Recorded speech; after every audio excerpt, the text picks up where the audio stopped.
Leeds test match हारने के बाद भारतीय फैंस और भारतीय जो तमाम क्रिकेट जानकार हैं, उनके जहन में एक गाना तो जरूर आ रहा होगा कि देखते देखते ये क्या हो गया। क्योंकि आखिरी दिन 350 रन बनाने थे और किसी भी टेस्ट मैच में किसी भी परिस्थिति में ये बहुत आसान बात नहीं होती, लेकिन लीड्स के मैदान पर इंग्लैंड ने मानो चमत्कार सा कर दिया और भारतीय जो रणनीति थी वो पूरी तरह से एक्सपोज हो गई।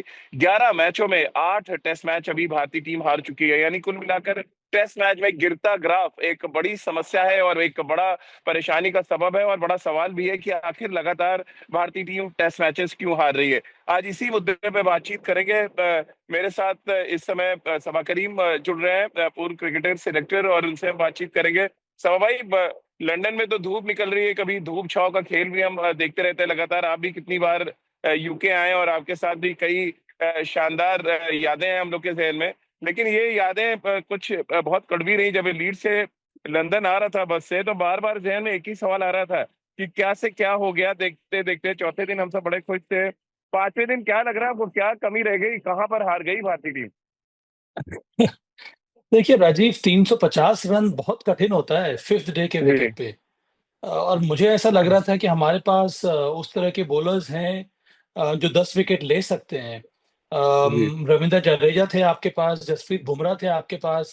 पर ये देखिए कितना ही शानदार ये अप्रोच रहा इंग्लैंड का कि कभी ऐसा लगा नहीं कि इंग्लैंड इस रन चेस से बाहर है। हो सकता है बीच में 2 विकेट जो गिर गए थे पहले, वो जैक क्रॉली और ओली पोप का विकेट गिरा था। उसके बाद फिर शार्दुल ठाकुर ने वो 2 विकेट ले लिया था। तो ऐसा लग रहा था कि हो सकता है कि इंडिया थोड़ा फाइट कर ले। पर ओवरऑल अगर जी। हम मैच को देखेंगे ना, या फिर लास्ट डे के मैच को देखेंगे राजीव, तो ऐसा लगा नहीं कि कभी भी इंग्लैंड इस रन चेस से बाहर हो गया हो। और ये हम्म। दर्शाता है कि उनके अंदर जो विश्वास है ना, वो फोर्थ इनिंग में रन चेस करने का, वो भरपूर है। और आने हम्म। वाले टेस्ट मैचेस में भी भारत को बहुत ज्यादा ध्यान देना पड़ेगा। क्योंकि भारत के साथ कई सारी, चलिए गलतियां तो हम लोग बात कर सकते हैं, कई सारे फैक्टर्स हैं जिसकी वजह से भारत यहाँ पे पहुंचा। पर जब हम लोग कमेंट्री भी कर रहे थे तो हम लोग को सब यही लग रहा था कि 375, 370, 375 काफी ठीक रहेगा इंग्लैंड को हराने के लिए फिफ्थ डे। जी। पर जिस तरह से उन्होंने बल्लेबाजी की, जिस तरह से उन्होंने जसप्रीत बुमराह को विशेष करके विफल कर दिया, हम्म। वहां से मुझे लगता है कि मोमेंटम पूरी तरह से शिफ्ट कर गया इंग्लैंड टीम का जी। राजीव। और ये बहुत बड़ी नहीं, परेशानी है यहाँ पर भारत के लिए। यहाँ पर फैंस का भी विश्वास टूटा है सब भाई, क्योंकि लगातार टेस्ट मैचेस हमारे 11 मैच जब से गौतम गंभीर कोच बने हैं, 11 में से 8 टेस्ट मैच हम हार गए। क्या रीजन आप देख हम्म। रहे हैं? इतना तेजी से ग्राफ तो कभी नहीं गिरा, आप भी सिलेक्टर हैं। 11 मैचों में 8 मैच हार जाना, ये अपने आप में सारी कहानी कह रहा है। क्यों नहीं सिलेक्टर जाग पा रहे हैं, क्यों नहीं टीम मैनेजमेंट के लोग इस बात को समझ पा रहे हैं कि गलतियां हो रही हैं और उसको एक्सेप्ट नहीं कर पा रहे हैं? आपको क्या लग रहा है? नहीं, मुझे लगता है राजीव की एक्सेप्ट तो कर रहे हैं, इसीलिए तो आप देख रहे हैं ना कि टीम में कई सारे हम्म। परिवर्तन हो रहे हैं। अब जो न्यूजीलैंड के खिलाफ हुआ वहां पर तो चलिए अलग बात है कि हम लोगों ने बहुत ही सब स्टैंडर्ड विकेट्स बनाई थी, उस तरह के विकेट बनाने की हम्म। आवश्यकता थी नहीं। उसके बाद हम ऑस्ट्रेलिया गए, एक स्ट्रांग टीम के सामने हमने मुकाबला जरूर किया, पहला टेस्ट मैच हम जीते। वहां से फिर वो हार हम्म। का सिलसिला शुरू हो गया। अब ये जो नई WTC साइकिल जो शुरू हुई है भारत के लिए टेस्ट मैचेस के साथ, इसमें आपके दो दो बड़े प्लेयर्स जो हैं वो है नहीं। चलिए वो तो, वो किस हर हर टीम के साथ ये हम परिवर्तन देखते हैं और ये भारत के साथ भी हो रहा है। हम्म। तो उसको भारत ने एक्सेप्ट किया है, इसीलिए कई सारे नए चेहरे हम देख रहे हैं। पर अंत में मुझे ये भी लगता है ना राजीव के प्लेयर्स को भी तो परफॉर्म करना होगा। अब अगर हम लोग बारीकी से हम्म। इस टेस्ट मैच को एनालाइज करेंगे तो गलतियां कहाँ कहाँ हुई हैं, कौन कौन से ऐसे फैक्टर्स हैं जिसकी वजह से भारत ये टेस्ट मैच हार गया है। और ये पहली बार नहीं है। पहले इनिंग में 6 विकेट हमने खोए सिर्फ, आई थिंक 27 या 28 रन पर। सेकेंड इनिंग में हम हम्म। लोग 5 या 6 विकेट खोए सिर्फ 31 या 34 रन पर। और मैं बड़ा ही इंटरेस्टिंग स्टैट देखा था राजीव के सेना कंट्रीज में ना, 6 से लेकर 11 तक का जो हमारा बैटिंग का जो टोटल रन जो हम लोगों ने बनाए हैं, वो हम्म। मुश्किल से 15 या 20% रहा है ओवरऑल हमारे स्कोर से। तो ये दिखला रहा है हम्म। कि हमारा जो लोअर ऑर्डर है, नंबर 6 से लेकर नंबर 11 तक, वो उस हिसाब से परफॉर्म कर नहीं पा रहा है। हमारे लोअर ऑर्डर हम्म। बैटर्स कंट्रीब्यूट नहीं कर पा रहे हैं, साझेदारियां हो नहीं पा रही हैं। और अचानक जो है वो टीम पूरी तरह से कोलैप्स कर जाती है। तो ये हम लोगों ने इस टेस्ट मैच में भी देखा था, ये हम लोगों ने ऑस्ट्रेलिया में भी देखा, ये हम लोगों ने न्यूजीलैंड के खिलाफ होम सीरीज में भी देखा। तो ये बहुत हम्म। बड़ी समस्या है जिसका हल ढूंढना बहुत ज्यादा आवश्यक होगा। भारतीय प्लेयर्स को देखिए, सिलेक्टर जी। और कोच तो मैदान के बाहर ही आपको मदद कर सकते हैं ना। अंत में तो ये निर्भर करता है हम्म। खिलाड़ी के एप्लीकेशन के ऊपर भी, जो हमें इस टेस्ट मैच में नजर नहीं आया। लेकिन एक बात तो सवा भाई मानेंगे कि ऐसा लग रहा है कि कुछ चीजें थूपी गई, जैसे शार्दुल ठाकुर का जो सिलेक्शन था, 3-3 ओवर के स्पेल कराना, पहले इनिंग से 6 ओवर गेंदबाजी कराना, फिर सेकेंड इनिंग्स में हालांकि उन्होंने 2 विकेट लिया लेकिन उनको बॉलिंग उतनी नहीं दी गई।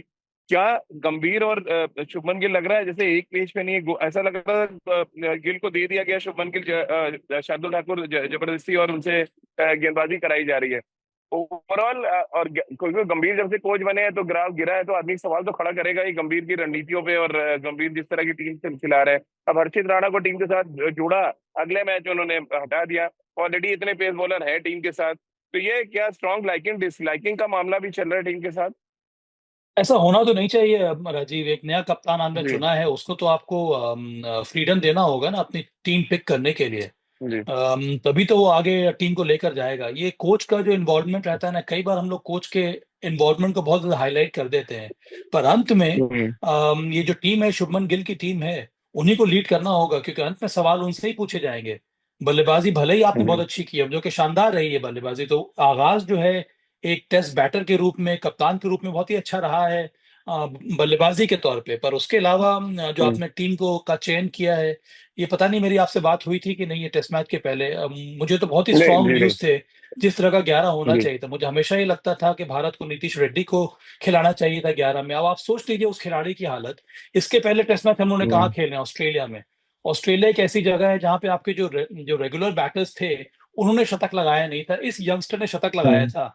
अब आपने उसके बाद जो श्रृंखला हुई है वहां पर आप उसको भूल गए, आप उसको खिलाए नहीं है, हम्म। तो उसके विश्वास को कितना ज्यादा ठेस पहुंची होगी, ये कहना बड़ा मुश्किल है यहाँ से। तो ये एक तो वो हम्म। बात ये हो गई। दूसरी बात ये, मुझे ये लगता है ना कि शुभमन गिल और गौतम गंभीर दोनों जिस तरह के टीम सिलेक्शन कर रहे हैं ना, वो बीच मझधार में है। वो चाहते हैं कि अपनी हाँ। बल्लेबाजी भी मजबूत हो जाए और गेंदबाजी भी मजबूत हो जाए। ऐसे होने वाला नहीं है। आपको बहुत हम्म। जरूरी है कि बैलेंस ढूंढना। आपके पास अगर 4 रेगुलर बॉलर्स हैं, अटैकिंग बॉलर्स हैं, विकेट टेकिंग बॉलर्स हैं, तो फिर आप बैटिंग ऑलराउंडर के साथ आप खेल सकते हैं ना। तो आपकी बल्लेबाजी लंबी जी। हो जाएगी। यहाँ पर आपने क्या किया क्या? नंबर 5 पे आपके लिए ऋषभ पंत आ रहे हैं, नंबर 6 पर करुण नायर आ रहे हैं, नंबर 7 पे रविंद्र जडेजा आ रहे हैं, नंबर 8 पर शार्दुल ठाकुर आ रहे हैं। इतनी लंबी वो इतने सारे बॉलिंग ऑलराउंडर्स आपकी जरूरत है नहीं इस टीम में। हम्म। आपको सिर्फ एक बैटिंग ऑलराउंडर की जरूरत है, उसके अलावा आपको 4 जेन्युइन बॉलर्स की जरूरत है जो आपके लिए विकेट ला के दें। क्योंकि इंग्लैंड में मैचेस जीतने के लिए, और सालों साल से हम लोग बोलते आ रहे हैं ना, कि आपके पास ऐसे बॉलर्स होने चाहिए जो आपको 20 विकेट ला के दें। आपको हम्म। ऐसे बॉलर नहीं चाहिए जो 3 आपके जेन्युइन बॉलर्स हैं और 2 आपके पास ऑलराउंडर्स हों। मुझे नहीं लगता है कि उस तरह की बॉलिंग कॉम्बिनेशन की जरूरत है। तो परिवर्तन की जरूरत है राजीव। मुझे लगता है कि नीतीश रेड्डी को खिलाना बहुत जरूरी है, जो नंबर 7 पर आ सकते हैं बल्लेबाजी करने के लिए। और मैंने इस टेस्ट मैच के पहले भी कहा था कि आपको कुलदीप यादव को खिलाना होगा। अगर आप 3 बिल्कुल। पेस बॉलर्स के साथ खेल रहे हैं, एक बैटिंग ऑलराउंडर के साथ खेल रहे हैं जो कि पेस बॉलिंग भी कर सकता है, तो बहुत जरूरी है कि आप कुलदीप यादव को खिलाएं। और ये पता नहीं क्यों जी। चेंज करता, या फिर टीम चेंज करता तो नहीं, टीम मैनेजमेंट ये भूल जाती है कि कुलदीप यादव ने जो इंग्लैंड के विरुद्ध होम सीरीज में गेंदबाजी की थी, वो लाजवाब रही थी।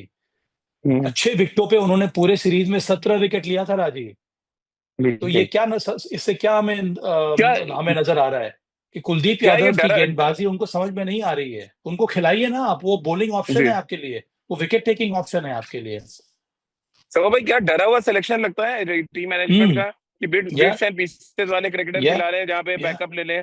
जब जो काम 6 बल्लेबाज नहीं करेंगे वो सातवां क्या करेगा, मेरा तो ये हमेशा सवाल रहता है। हाँ और हाँ जो काम हाँ। चार चार गेंदबाज नहीं करेंगे वो पांचवा क्या करेगा?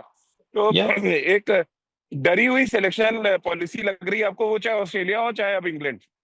हाँ, सही कह रहे हैं आप राजीव, बहुत ज्यादा। इसीलिए मैंने कहा जी। ना कि ऐसा लगता है कि वो सोच में ना थोड़ा बहुत वो डाउट है कि हम किस तरह से लेके जाएं। जी। एक तो नई टीम है। अच्छा, मैं अपनी बल्लेबाजी थोड़ी और मजबूत कर देता हूँ, पहले टेस्ट मैच देख लेते हैं।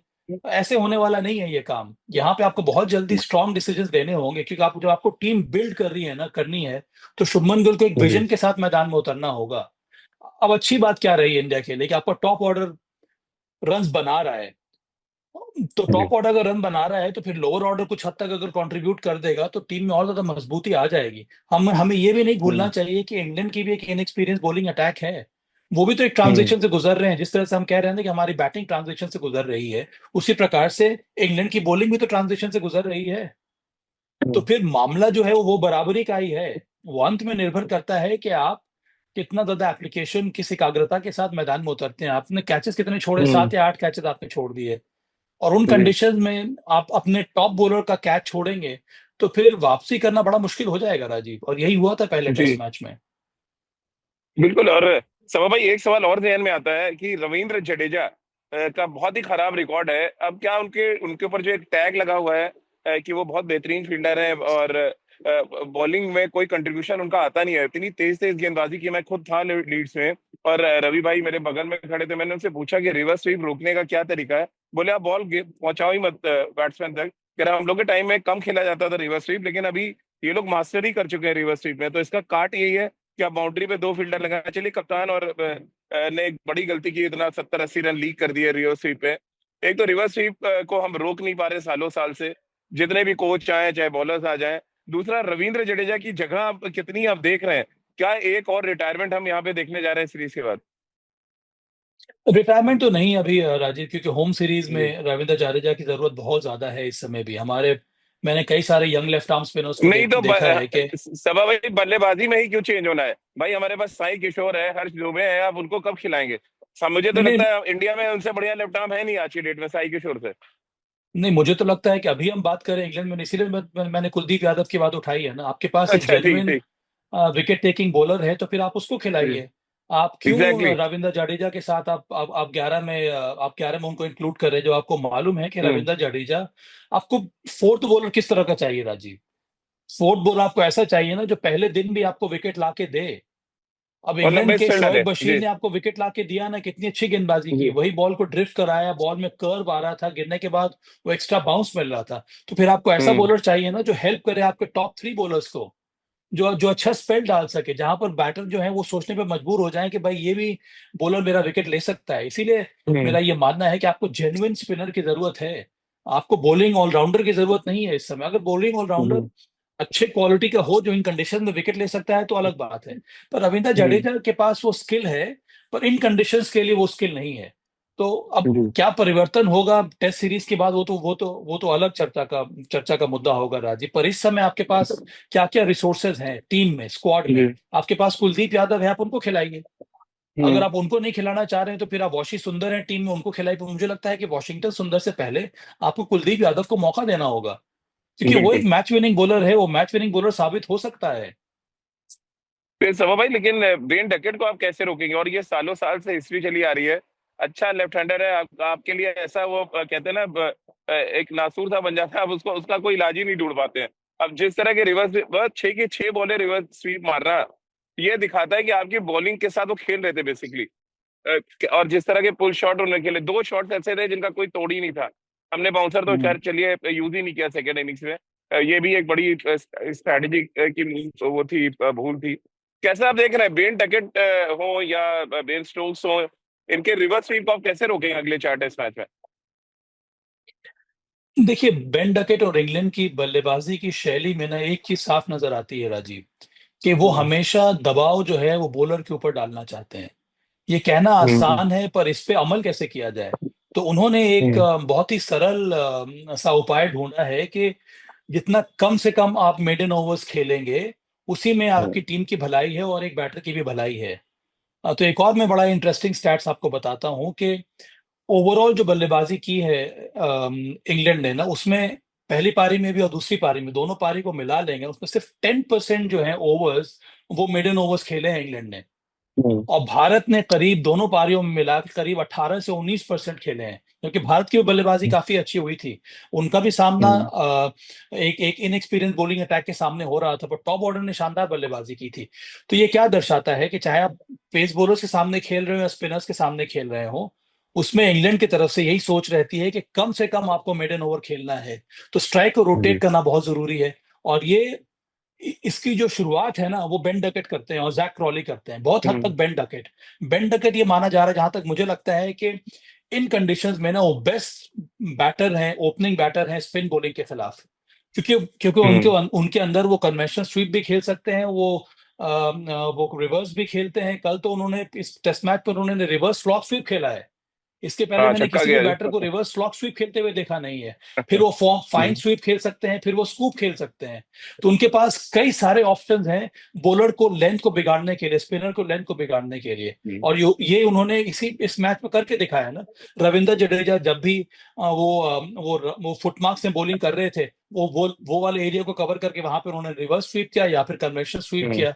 तो एक बार आप वैसा करने लगते हैं ना, तो फिर बॉलर मजबूर हो जाता है अलग अलग फील्ड सजाने के लिए और अपने लेंथ को हम्म। चेंज करने के लिए। तो पूरी तरह से मुझे तो ऐसा लगा कि बेन डकेट ने गेंद डालने ही नहीं दी रविंद्र जाडेजा को, क्योंकि हर हाँ, बार कुछ ना एग्जैक्टली। कुछ होता आ रहा था हर ओवर में।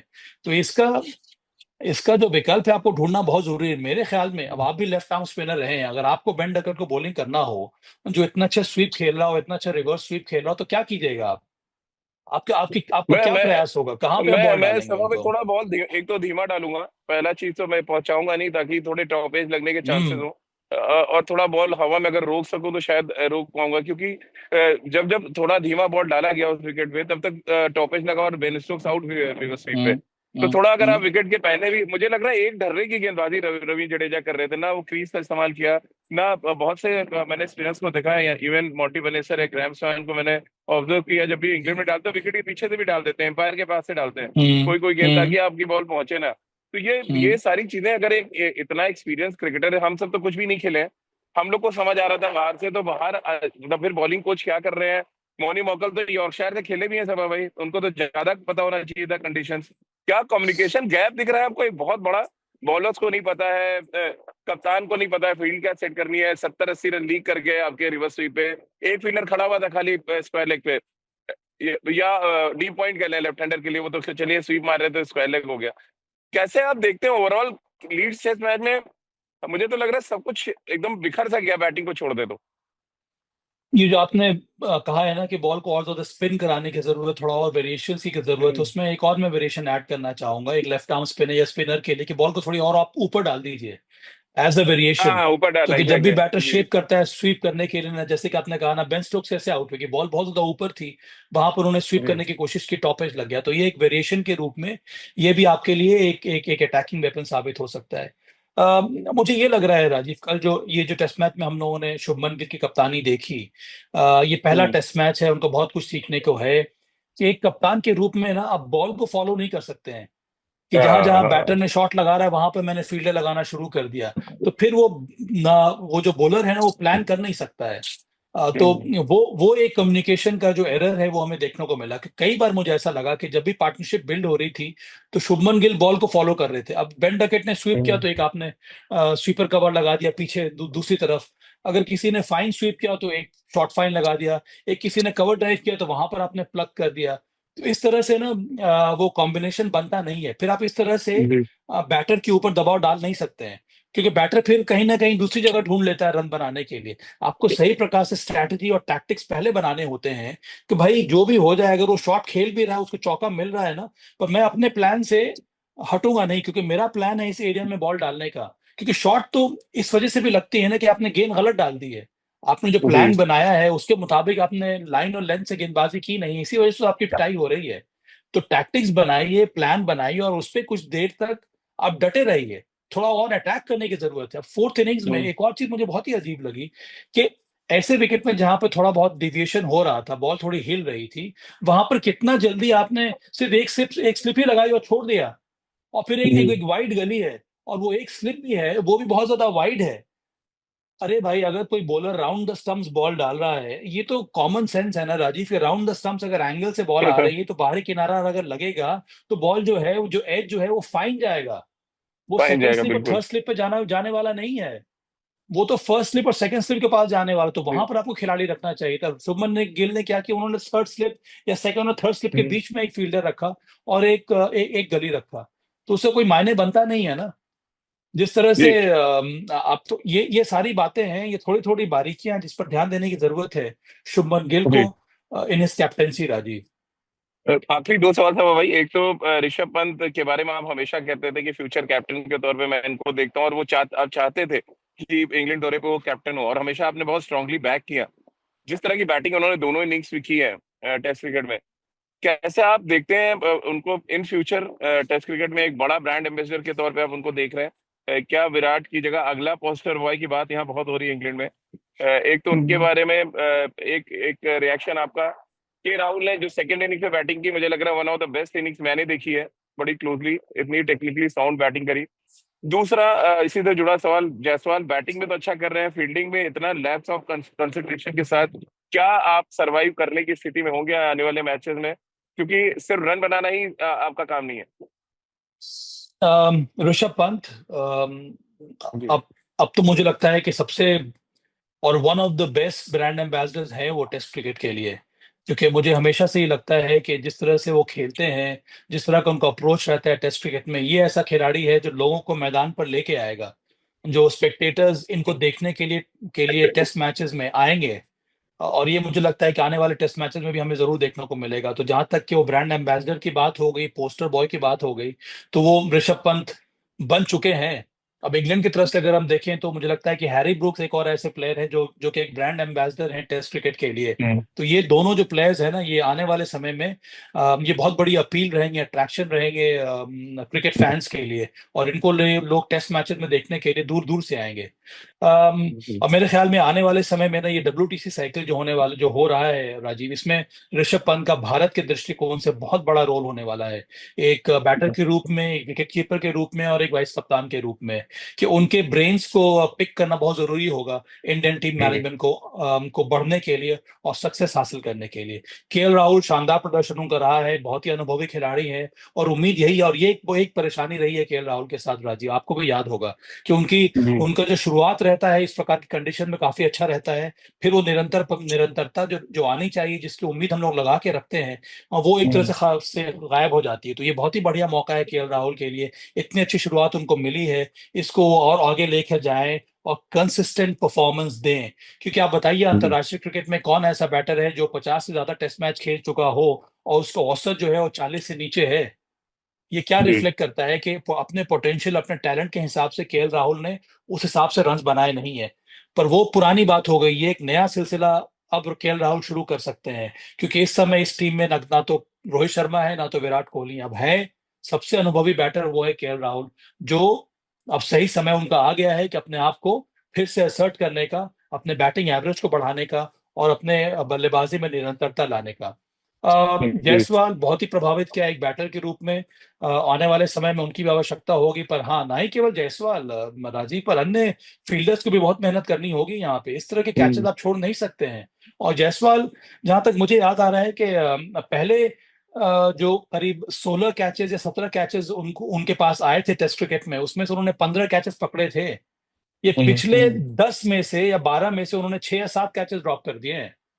तो हाँ, कहीं ना ये कहीं सिलसिला कुछ ऑस्ट्रेलिया तो में शुरू हुआ। एकाग्रता की कमी आ रही है ना, या तो वो उतनी प्रैक्टिस नहीं कर रहे हैं, या फिर अलग अलग प्रकार से सिमुलेट नहीं कर पा रहे हैं कंडीशंस को। तो यहाँ पर जो फील्डिंग कोच है उनको मेहनत करनी होगी, T. दिलीप को। हम्म।